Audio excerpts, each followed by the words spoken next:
모티베이션 이런 겁니다. 동기부여 줘야죠. 이게 이런 거예요. 이것도 그냥 격을 갖춰서 갖춰놓으면 됩니다. 그러니까 우리 자체적인 기준안들을 여러분들이 가지고 계시고 그 기준안대로 여러분들이 운영하시면 되는데 이런 것들은 이런 영업 기준안을 만들어서 그 안에 이렇게 폼으로 만들어 놓으시면 돼요. 이게 아까 제가 말씀드린 영업 규정집이거든요. 여기 보면은 이제 발기인 플러스 본부장 3분의 2 이상 동의로 이제 개정이 가능하다라고 했어요. 저도 이제 손 못 대고. 그래서 이 영업 규정 안에는 아까 말씀드린 어떤 매니지먼트 부분이나 모티베이션과 관련된 부분에 있어서 승격이나 뭐 수수료나 이런 부분들이 이제 이 안에 다 들어가 있는 거예요. 그래서 서로 이제 그 사인을 하고 이거에 대한 영업 규정집을 이제 한 부씩 서로 이제 가지고 있는 거죠. 예. 이것이 사실 뭐 법적으로 갔을 때 얼마나 뭐 구속력이 있겠어요, 사실. 그렇죠. 하지만 이런 준비를 해주는 것 자체가 저는 상대에게 큰 신뢰감을 준다고 생각해요. 최근에 지난주인가? 지지난주였나? 조직 내에서 이제 뭔가 좀 다른 조직에서 이제 저희 쪽으로 문의가 와서 제가 이제 CIS를 진행하는데 그 전 조직에서 이제 뭔가 이제 잘 맞지가 않는 거예요. 이런 구조들이. 그래서 이제 요구를 했대요.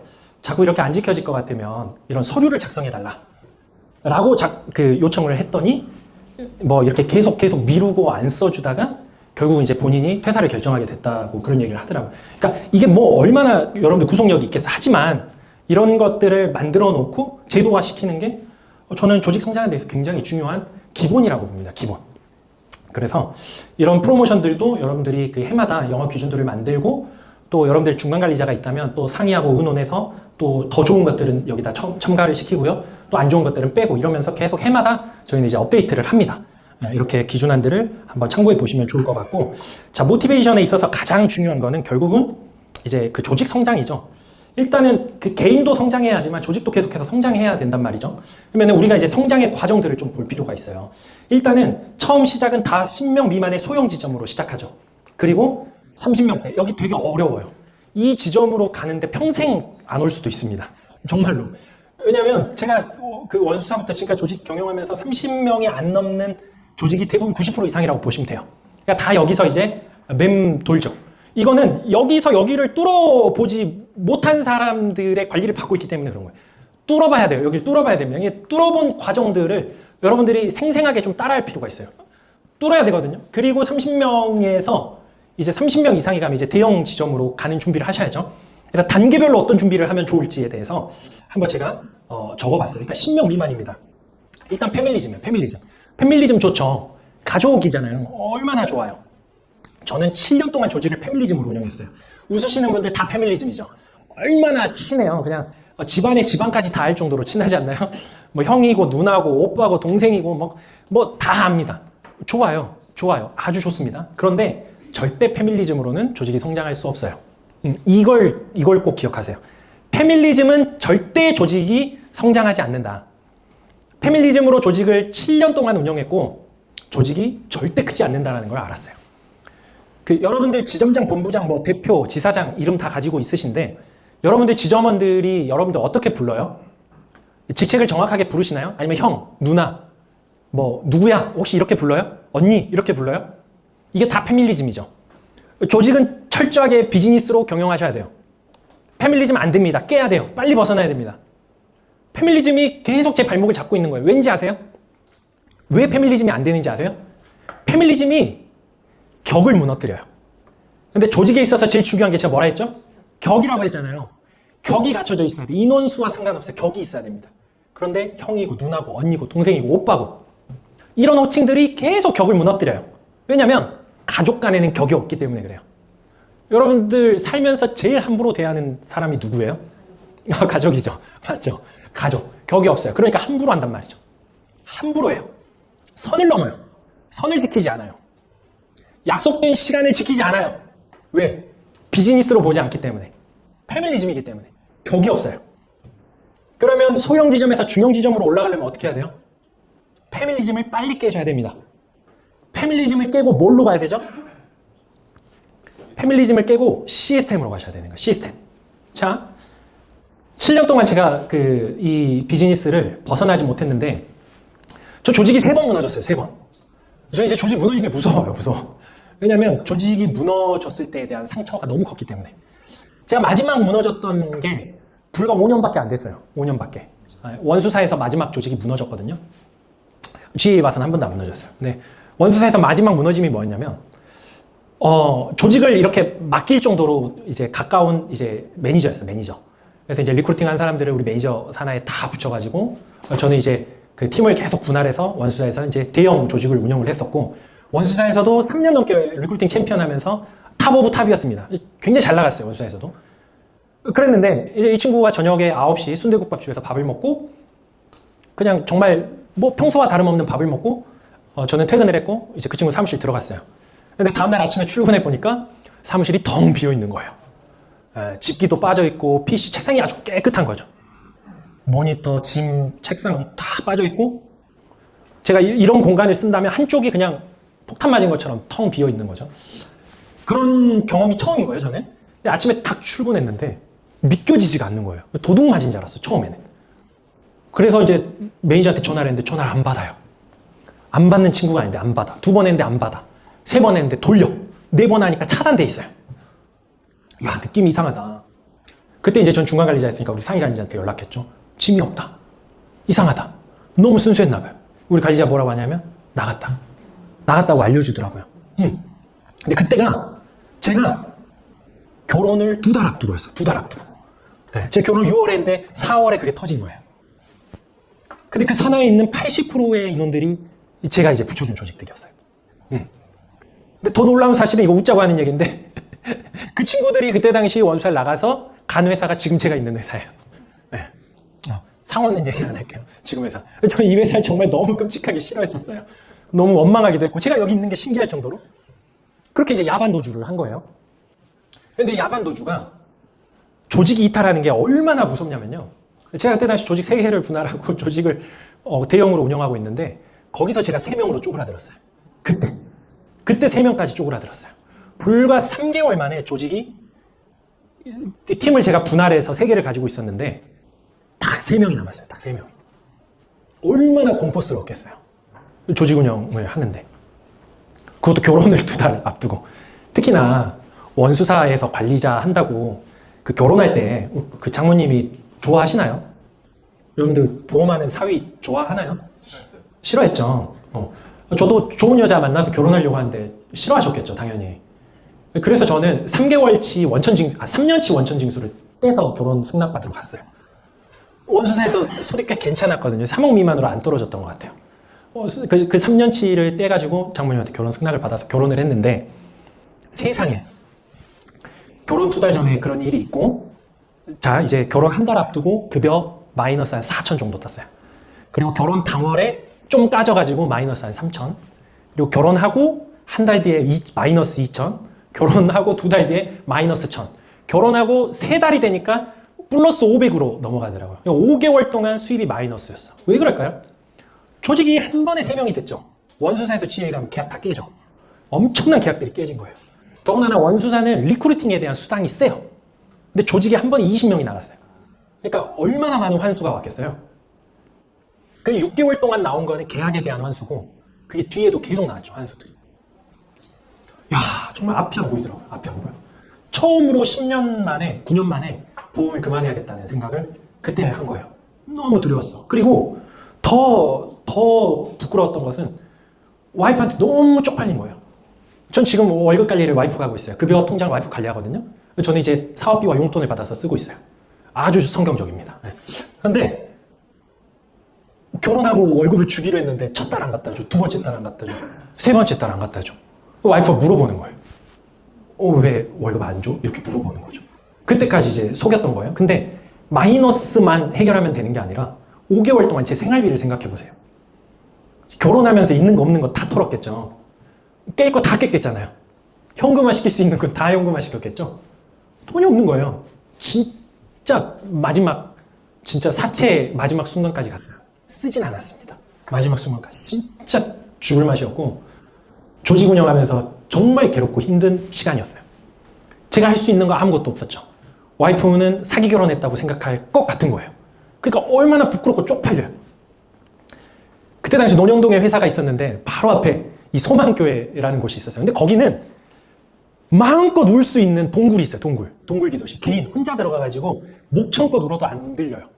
야, 거기를 한 달 동안 새벽에 다니면서 얼마나 울었는지 몰라요. 진짜 살려달라고. 앞이 안 보이는 거야. 진짜 앞이 안 보여. 얼마나 눈물 콧물 쏟으면서 살려달라고 기도를 했는지 몰라. 너무 쪽팔린 거야. 집에다가 너무 쪽팔려. 그때 제가 어떤 결심을 했냐면요. 대출 안 나와요. 우리가 어디서 대출을 해줍니까, 우리가. 그때 제가 사업화를 결정하게 된 계기가 바로 거기에요. 7명대. 7명대. 조직이 3명. 그러니까 10명 미만의 조직. 그때 주변의 사람들에게 제 도움을 요청했겠죠. 얼마나 많이 베풀고 살았는지 몰라요. 도와달라니까 다 도와줘요. 그랬을까요? 도와줄 사람이 없죠. 누가 도와줘요? 여러분들 지금 주변에 손 내밀어 보세요. 도와준 사람 있어요? 돈 1,000만 원이라도 갖다 주는 사람 있냐고요? 없잖아요. 없잖아. 누가 갖다 줘요, 돈을? 다 자기 먹고 살기 바쁜데 누가 돈을 주냐고요? 인생을 그렇게 잘 살고 얼마나 많은 기부와 구제와 선교를 하면서 살았는지 몰라요. 근데 막상 손을 내미니까 도와줄 사람이 주변에 한 명도 없는 거야, 한 명도. 돈을 꾸려니까 꿀 사람이 없어. 지금까지 돈을 꿔보지도 않았고. 그때 내 안에 무슨 결심이 있으냐. 야, 내 인생 살면서 다시는 꾸는 인생 안 돼야겠다. 그런 결심을 한 거예요. 근데 다시는 내가 꾸지 않아야지. 그리고 제가 한 달 동안 그렇게 울면서 기도를 하면서 인생에 완전한 변화가 생깁니다. 어떤 변화가 생기냐?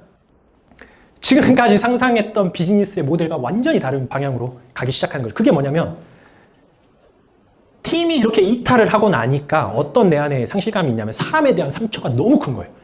그러니까 돈은 다시 벌면 되는데 사람에 대한 상처가 진짜 막 가슴을 후벼파는 거예요. 그래서 내 안에 어떤 이제 비즈니스에 대한 모델이 생겼냐면요. 사람을 뽑는 거, 리크루팅은 내가 대한민국에서 제일 잘해야겠다. 근데 이때 결심을 한 거예요. 왜냐면 사람 때문에 더 이상 아파하지 않아야겠다. 사람에 기대지 않아야겠다. 그래서 나는 이 리크루팅을 대한민국에서 제일 잘할 거야. 그때 결심한 거예요. 그리고 그때부터 딱 5년 사업화에 대한 결심을 하고 리크루팅에 대한 조직에 대한 꿈을 꾸기 시작합니다. 그리고 저는 GA로 이직을 했고 한 번도 아직까지는 큰 실패 없이 계속해서 성장하고 있는 거예요. 7년 동안 벗어나지 못했어요. 엄청난 피나는 노력이 필요합니다. 사실 죄송하지만 못 벗어나실 수도 있어요. 정말로. 왜냐하면 아까 얘기했던 내용과 똑같아요. 10명 미만의 조직은 내가 해야 될 일이 너무 많아요. 거기다가 여러분들이 현상을 유지하려면 영업까지 해야 돼. 그러니까 안 되는 거예요. 그러면은 보시죠. 조직 관리자로서 여러분들이 리크루팅 해야 돼요. 트레이닝 해야 되고 매니지먼트 해야 되고 모티베이션 해야 되고 마케팅 해야 되죠. 그런데 영업도 해야 돼요. 되겠냐는 거예요. 자, 10명 조직의 한계를 제가 지금 시뮬레이션으로 한번 그려볼게요. 제가 지금 7명 데리고 있다고 가정합니다.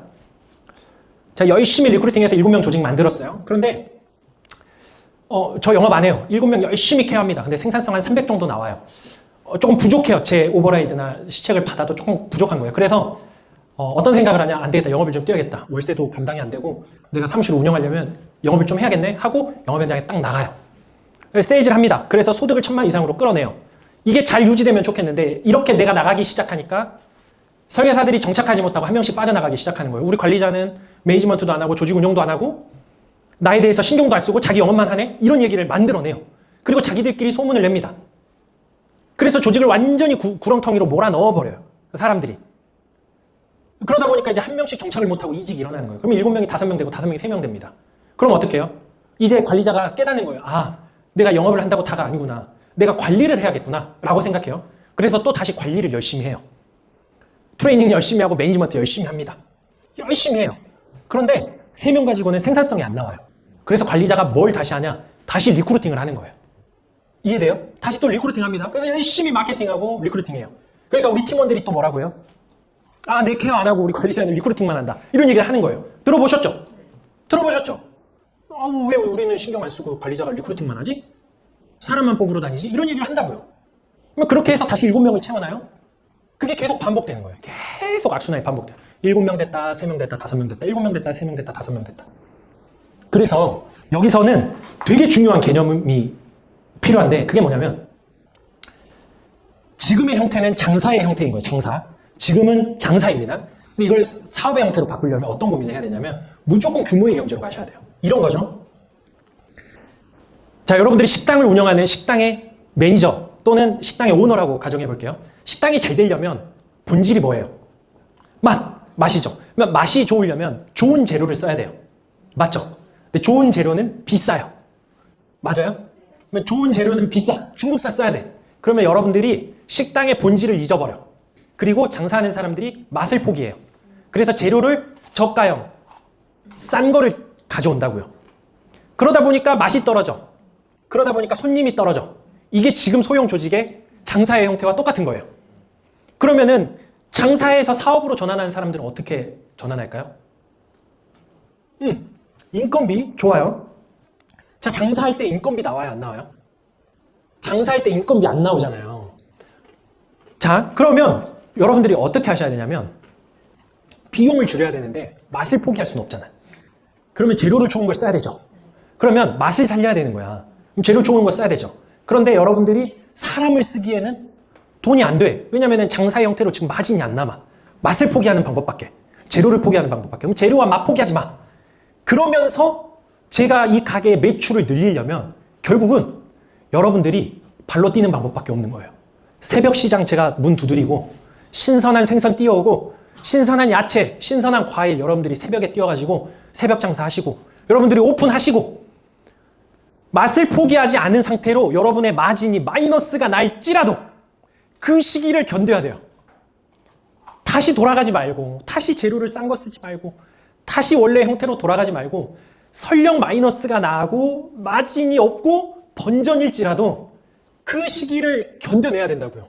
이게 제가 했던 방법이에요. 이게 아무도 알려주지 않아요. 이런 방법을 누가 설명 안 합니다. 마진을 포기하면서까지 맛에 승부를 걸어야 돼요.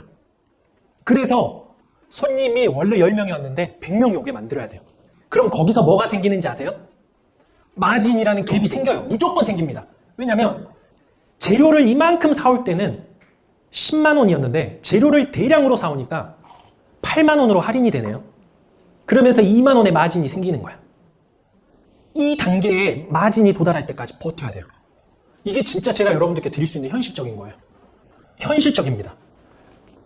이런 현실적인 이야기 말고 더 좋은 이야기가 있으면 저 좀 알려주세요. 뜬구름 잡는 얘기, 없는 얘기 지어내지 않을게요. 버티셔야 됩니다. 다시 돌아가지 마세요. 맛을 포기하지 마세요. 견디라고요. 갭이 생길 때까지 견디셔야 돼요. 다시 노동으로 돌아가시지 말고. 그래서 여러분들이 지금 하실 일은 내가 10명 미만의 조직의 운영을 하고 있다. 맛을 포기하지 않으면서 새벽 장사를 뛰셔야 됩니다. 그러면서 여러분들이 조직에 대한 빌딩을 하셔야 돼요. 그래서 피나는 노력이 필요하다는 거예요. 그렇게 갭이 생기기 시작하면 그때부터는 여러분들이 마음껏 조직 비즈니스 할 수 있어요. 제가 지금 3년 됐어요. 정확히 35개월 됐거든요. 제 갭이요. 1년 동안 1%였어요. 1%. 제 수수료의 갭이 1%였어요. 저와 제 산하의 이 관리자들과 갭이 딱 1%밖에 없었어요. 저는 사람을 모으기 위해서 갭을 포기했습니다. 저에게 희생이 있었을까요? 엄청난 희생이 있었죠. 1년 동안 역마진이었어요. 역마진이었다. 견뎠습니다. 가족들이 견뎌 주었어요. 그래서 제가 앞에서 가족에 대한 이야기를 꺼낼 수밖에 없었던 거예요. 그 시기 굉장히 어려운 시기였어요. 자녀들도 어리고 이제 막 결혼해서 애도 출산했고 그때 제가 GA를 시작했거든요. 그 시기 1년을 가족들이 버텨줬어요. 하지만 저는 알았던 거예요. 앞서서 제가 12시부터 계속 했던 이야기. 사람을 모으면 반드시 내가 이루고 싶은 것들을 이룰 수 있다는 걸 저는 믿었던 거예요. 확신했던 거죠. 그래서 1년에 200명을 만들었어요. 정확히 13개월 만에 200명을 만들었고요. 그때까지 제 갭은 1%였습니다. 1%. 1% 갭 쉽지 않아요. 쉽지 않습니다. 조직이 처음 시작할 때 얼마나 적게 시작해요. 20명 미만으로 시작했는데 저희가 750개 사업단이 있는데 저희가 742등이었어요. 뒤에서 8번째였습니다. 지금 저희 몇 등인지 아세요? 800개 사업단 중에 2등이에요. 2등. 3년 만에 2등으로 올라왔어요. 3년 만에. 이 시기를 견딜 수 있다면 이 비즈니스는 반드시 성공합니다. 정말로.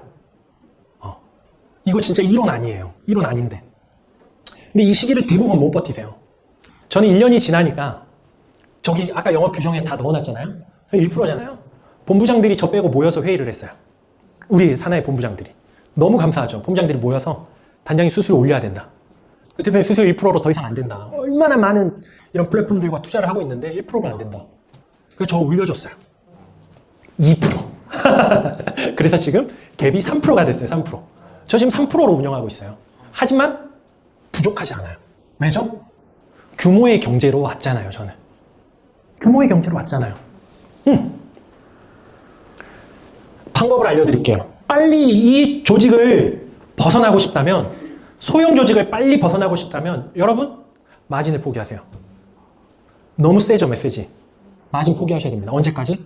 사람 모을 때까지. 그 안에서 플랫폼이 구축되고 알아서 돌아가는 시스템 만들어줘야 돼요. 만약에 제가 그 마진을 포기하지 않았다면 저는 계속 50명 미만의 조직 운영했을 거예요. 잘 키운 내 조직 하나 운영했을 겁니다. 하지만 마진을 포기하고 전국 비즈니스를 시작하게 됐어요. 나도 똑같은 구조로 지사를 오픈해줘. 전국에 38개가 오픈이 된 거죠. 시스템은 중형 대형으로 갔을 때 만드는 게 아닙니다. 지금 만드셔야 돼요. 격식을 갖추라고요. 페이퍼와 문서화하는 게 되게 중요하고요. 이 얘기는 진짜 현실적인 얘기. 제가 그냥 다 될 수 있다 이런 얘기 안 할게요. 진짜 피나는 노력을 해야 되고 자체적으로 운영할 수 있는 시스템이 없다면 죄송합니다. 빨리 올라타세요. 이미 갖춰진 시스템 빨리 올라타세요. 회사를 등에 업든지 아니면 조직을 등에 업든지 빨리 올라타셔야 돼요. 언제까지? 내가 내 시스템 구축할 때까지. 내가 독립해서 운영할 수 있을 때까지. 더 현실적인 얘기를 하면 여러분들이 97을 받든 100%를 받든 법실을 몇 프로를 받든 이 조직을 벗어나지 못하면 그게 아무 의미가 없어요. 차라리 일정한 수수료를 로얄티를 내서라도 다른 사람의 시스템을 통해서 내가 성장하는 게 중요하다니까요. 내가 성장하지 못하면 이 구조가 아무 필요가 없어요. 내가 지금 총 파일을 많이 가지려고 수수료 많이 갖고 독립했다? 죄송합니다. 10개 지사 중에 9개가 다 문 닫아요. 그리고 그런 지사들이 대형 지점에 다시 다 흡수됩니다. 어디예요? 시스템이 갖춰진 곳에. 왜냐면 혼자 해봐서 아는 거예요. 아, 절대 성장 못한다. 한계에 부딪히는 거예요. 나는 24시간 열심히 뛰지만 나의 열심으로는 안 된다는 걸 깨달은 거예요. 그런 사람들이 다시 시스템에 올라타요. 다시 시스템에 올라타서 거기서 규모를 키우는 거예요. 저는 우리 본부장님들한테 그런 얘기해요. 조직 만들고 어느 정도 독립할 수 있는, 나에게서 독립할 수 있는 시스템과 규모의 경제를 이루면 언제든지 독립하라고 얘기합니다. 정말로요. 저는 저에게서 독립하는 본부장이 나오길 바라요. 괜찮습니다. 정말로. 그 사장학개론에 김송호 회장님 그런 얘기 많이 하시죠. 똑똑한 직원들은 평생 담을 수 없어요. 평생 담을 수 없습니다. 그분들은 반드시 나가서 독립을 해야 돼요. 그런데 대부분의 사람들이 독립해서 나가서 10명 중에 9명 실패한다니까요. 그거는 독립할 준비가 안 되어 있기 때문에 그래요. 철저하게 독립할 준비를 갖춰서 여러분들 독립하세요. 저는 언제든지 독립해줄 준비가 돼 있다라고 얘기해요. 그때까지는 힘을 키워야 돼, 힘을. 차라리 거인의 어깨에 올라타서 이미 갖춰진 시스템을 활용해서 내가 일단 커야 돼요. 내가 일단 커야 돼. 어디까지? 30명. 알아서 돌아갈 때까지. 내가 영업하지 않고 관리자의 직급만으로도 내 급여가 충당이 될 때까지. 그때까지는 시스템에 올라타는 게 더 빠를 수도 있어요. 정말 현실적인 얘기입니다. 그렇지 않다면 피나는 노력이 필요하다는 거. 여러분이 수수료를 많이 가져가는 게 중요한 게 아니라 결국 그거 다 마진 포기해야 돼요. 그래야 사람을 모을 수 있습니다. 왜? 사람이 적은데 적은 곳에 안 들어가려고 해요. 그렇지 않나요? 시스템이 갖춰져 있는 곳에 들어가려고 하지 사람들이 더더욱 작은 곳에 안 들어가려고 한다고요. 그래서 피나는 노력이 필요해요. 뭔가 남보다 더 줘야 돼요. 뭔가 남보다 더 써야 돼요. 그래서 마진이 안 생긴다는 거예요. 타겟을 좁혀야 됩니다. 모든 사람을 다 리크루팅 하려고 하면 안 돼요. 10명 미만이라면. 나만의 시장의 타겟이 필요해요. 그것이 수수료든 DB든 교육이든 시스템이든 매니지먼트든 트레이닝이든 남들이 없는 나만의 특별화된 시장의 타겟이 필요합니다. 타겟에 대한 얘기는 뒤에서 조금 더 자세히 설명할게요. 그 다음이 중형이에요. 시스템. 이제는 시스템으로 돌아가셔야 됩니다. 30명이라면 시스템이 필요하고요. 팀빌딩 5가지 요소를 이제 정말 제대로 갖춰야 되고 30명이라면 관리자를 양성할 수 있는 프로그램이 필요해요. 이런 교육들이 필요합니다. 중앙관리자들 보내서 배우게 만드셔야 돼요. 세일즈 교육은 많은데 관리자 교육이 없어요, 우리가. 여러분들 세일즈 교육은 많이 받고 오셨는데 관리자 임명되셨을 때 관리자 교육 받으셨어요? 관리자 교육 안 받으셨잖아요. 관리자 교육이 없어요. 관리자 교육 필요합니다. 그리고 중간 관리자 필요하겠죠? 그리고 이제 레버리지를 좀 활용해야 돼요. 여러분들이 앉아서 비서 역할 해주시면 안 돼요. 앞에서 얘기했죠? 이거 레버리지 시켜야 됩니다. 시간당 10,000원짜리 여러분들이 앉아서 설계하고 계시면 안 돼요. 그 다음이 이제 30명 이상이면 이제는 뭘 활용해야 되냐? 분할이라는 제도를 활용하셔야 돼요. 분할. 내가 혼자서 다 가지고 있을 수가 없습니다. 혼자서 다 품을 수 없어요. 그렇게 욕심내시고 분할을 안 해주시면 결국 나가요. 결국 나갑니다. 그러니까 여러분들 함께 비즈니스 하고 싶으면 제때에 빨리 분할해주세요. 분할을 원수사는 잘 안 해줘요. 저도 조직을 한 번 옮길 때 분할 때문에 옮겼어요. 분할 때문에. 조직이 이제 조직이 많아져서 승격을 해야 되는데 승격을 안 시켜주더라고요. 승격을. 저는 이제 그 소득보다 더 큰 비전이 계속 자기 발전이 있어야 되거든요. 자기 발전이 있어야 끝을 보고 일을 시작할 수가 있는데 자기 발전이 안 돼요. 계속 승격을 계속 미루고 안 해주는 거예요. 조건이 맞는데. 결국은 그럼 저 같은 사람은 나가요. 결국은 이 30명 이상이 됐다. 이제 분할하셔야 돼요. 분할. 분할할 때 주의할 점 아까 앞에서 얘기했죠. 뭐죠? 위임하면 안 된다라는 거예요. 조직을 꾸려주고 만들어주고 위임하면 안 된다는 거죠. 그래서 이 중간관리자를 세울 때는 굉장히 심사숙고하셔야 되고 내가 만약에 중간관리자를 오늘 세우고 싶다. 6개월 전부터 그 비전을 공유해야 돼요. 그리고 중간관리자로서의 예행 연습이 진행이 돼야 됩니다. 관리자가 아닐 때부터 소득이 발생하지 않을 때부터 그걸 해봐야 돼요. 조직을 관리해봐야 돼요. 그 과정을 견뎌내야만 소득이 받는 시점에 그 사람이 자격이 있는 거예요. 근데 대부분의 사람들은 소득이 발생하지 않는 시점을 불평합니다. 불평해요. 자기가 만든 조직도 아닌데 불평해요. 그 시기를 못 견딘다고요. 하지만 그 시기를 견뎌낸다면 합당한 거죠. 그 무게를 충분히 견딜 수 있는 자격이 되는 거예요. 똑같아요. 30명일 때 팀빌딩 관리자, 중간관리자 그리고 이거 똑같고 이제 30명 이상이 된다면 이제 프랜차이즈화 시켜야 됩니다. 조직을 확대해야 돼요. 내가 그냥 있는 서울의 본점 하나로 비즈니스를 한정 짓지 마세요. 전국 비즈니스로 확대하시라고요. 그리고 나와 같은 본점의 시스템을 지사에도 적용시킬 수 있는 시스템들을 여러분들이 구축하시면 돼요. 그리고 그들을 케어해 줄 수 있는 최소한의 시스템 만들어야 돼요. 시스템. 잘 보세요. 외곽에 있는 지사들은 특히나 지방, 서울이 아닌 경기권이 아닌 지방에 있는 지사들은 교육에 대한 필요성과 만족도가 되게 높아요. 교육열에 대한 열정도 많습니다. 하지만 실제 공급은 되게 부족해요. 관리가 잘 안 됩니다. 그래서 서울에 본사를 두고 있는 지방들은 정착이 되게 어려워요. 이게 그들이 가지고 있는 어려움이고 문제점이에요. 그러면 여기에 답이 있는 거죠. 여러분들이 뭘 하면 돼요? 그런 소형 지사들을 관리할 수 있는 여러분만의 체계화된 시스템만 만들면 그들을 담을 수 있는 그릇이 되는 겁니다. 저는 그 시스템 만들었겠죠. 그래서 전국 비즈니스가 성공했어요. 그 시스템 못 만들면 결국은 다시 도태돼요. 다시 5명, 10명 미만의 지사들은 다시 문 닫습니다.